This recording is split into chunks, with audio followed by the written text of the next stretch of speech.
जंतर मंतर पर चल रहे प्रोटेस्ट को खत्म करने के लिए जब सरकार ने सीजेपी से समझौता किया था तो उस वक्त शर्त थी कि शांतिपूर्वक प्रदर्शन करने वालों पर एफआईआर नहीं होगी।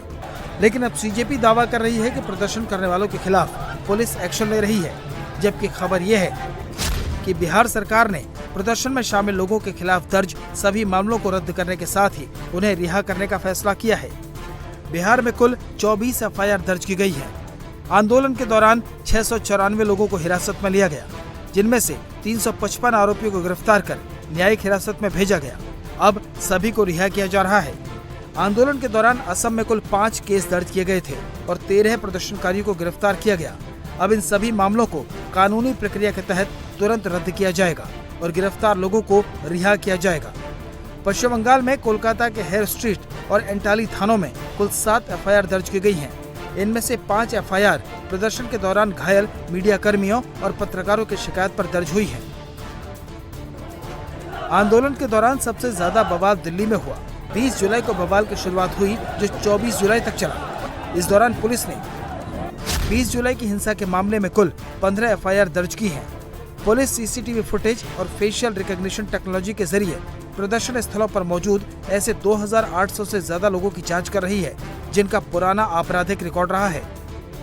सोमवार को सीजेपी ने प्रेस कॉन्फ्रेंस करके दोबारा आंदोलन शुरू करने की चेतावनी दी, जिसके बाद सीजेपी ने दावा किया है कि सरकार के प्रतिनिधियों ने उनसे संपर्क किया।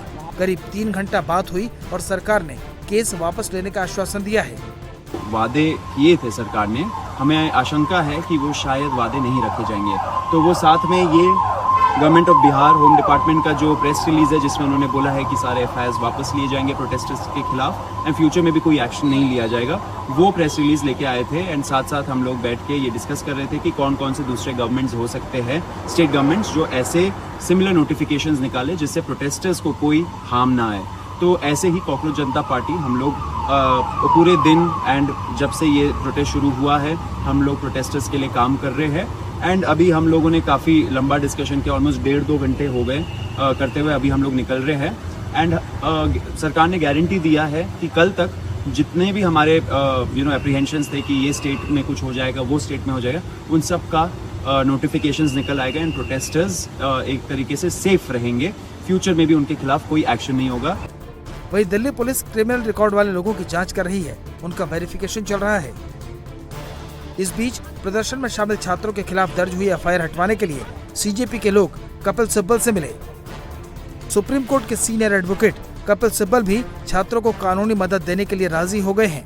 राज्यों में मुकदमे लड़ने के लिए उन्होंने 1 करोड़ रुपए भी दिए, जिसके बाद सीजेपी ने धमकी दी है कि अगर छात्रों के खिलाफ दर्ज एफआईआर वापस लेने और गिरफ्तार छात्रों को रिहा करने का वादा नहीं निभाया तो फिर से प्रोटेस्ट शुरू होगा।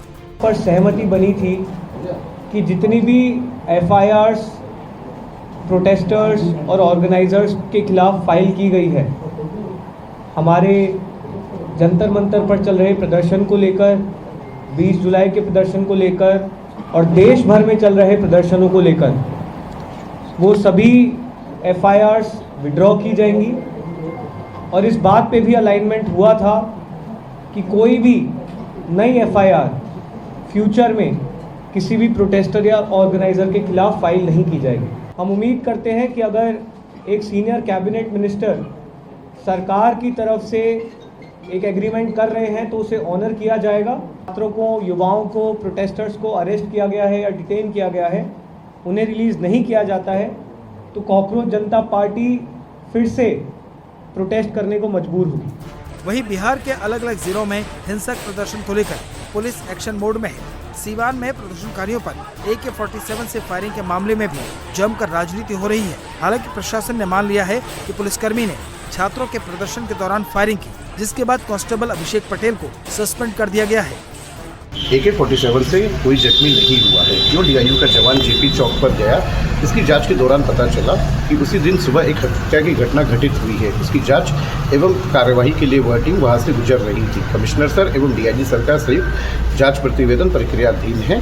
सिपाही अभिषेक को तत्काल प्रभाव से निलंबित कर दिया गया है। बिहार में 22 जुलाई को पटना के गांधी मैदान में प्रदर्शन के दौरान हंगामा, तोड़फोड़ और पुलिस पर पथराव करने वाले उपद्रवियों की तस्वीरें जारी की गई थी। इसे लेकर लेफ्ट विंग के छात्रों ने DGP से मुलाकात करके कार्रवाई न करने की अपील की। गृह विभाग से एक नोटिफिकेशन आया है, जिस नोटिफिकेशन में ये लिखा हुआ है कि 26 तारीख से पहले जितने भी मुकदमे बिहार के छात्र नौजवानों पे हुए हैं उन सबको वापस लिया जा रहा है और तमाम छात्रों को रिहा किया जा रहा है। हम इस नोटिफिकेशन को भी वेलकम करते हैं।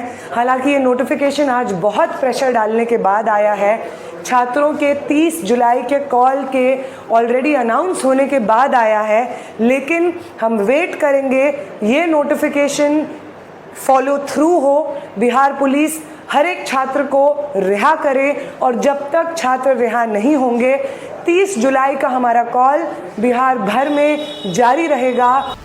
एक और छात्र इस फैसले को अपनी बड़ी जीत बता रहे हैं तो दूसरी ओर विपक्षी पार्टियां क्रेडिट लेने में जुटी हैं। आरजेडी ने दावा किया है कि उनकी चेतावनी के बाद सम्राट सरकार झुकी और ये फैसला लिया गया।